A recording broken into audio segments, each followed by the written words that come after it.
Jessica Bueno, Pakirrinen bikotekide ohia, Eibarren bizi da bion semearekin. Umea Euskal Herrian hazten bada, Kiko Riberaren semea euskaldun bihurtuko da. Eta nolakoa izango ote da 2053an, 30 urte dituenean.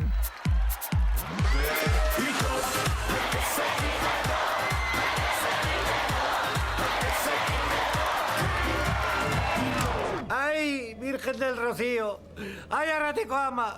Nire bizitzeko egunik tristena da. Baina, ze gertatze zaizu? Gertatuko zaiba, leku ikaragarri honetara etortzea behartu nautela, lanbidera!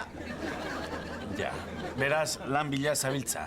Edo, zehatzago esan da, lanetik iezin nabil, mi arma. Baina nire amatxu Jessicak eta nire aita Txokikok diru txorrota itxidiat eta... Ja, bueno, ulertzen dute. Tira ba, zuretzako moduko zerbait aurki dezakeran kurrikuluna ekarri duzu? Hementxe duzu. Ba, 15 urterekin la Bane, 16rekin la Lore, 17rekin la Nere. A ber, baina, zer da hau? Zure lan esperientziaz ari nintzen, izango duzu ikasketarik, ez? Una harta! 10 urte pasan dituen DBH-ko bigarren maila errepikatzen. Froilanen marka apurtu nuen? Ja, eta abileziaren bat izango duzu? Ba batez ere, estriparekin eta gogoekin ligatzea. Aitaren gatik ere datu dut. Hori eta familiko tradizioa. Osea, eskola porrota. Esan nahi dutana da. Ea, fundamentuzko zerbait egiten badakizun.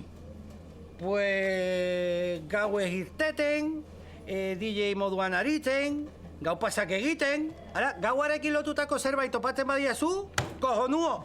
Gauarekin lotutako zerbait, bueno, izango da zerbait.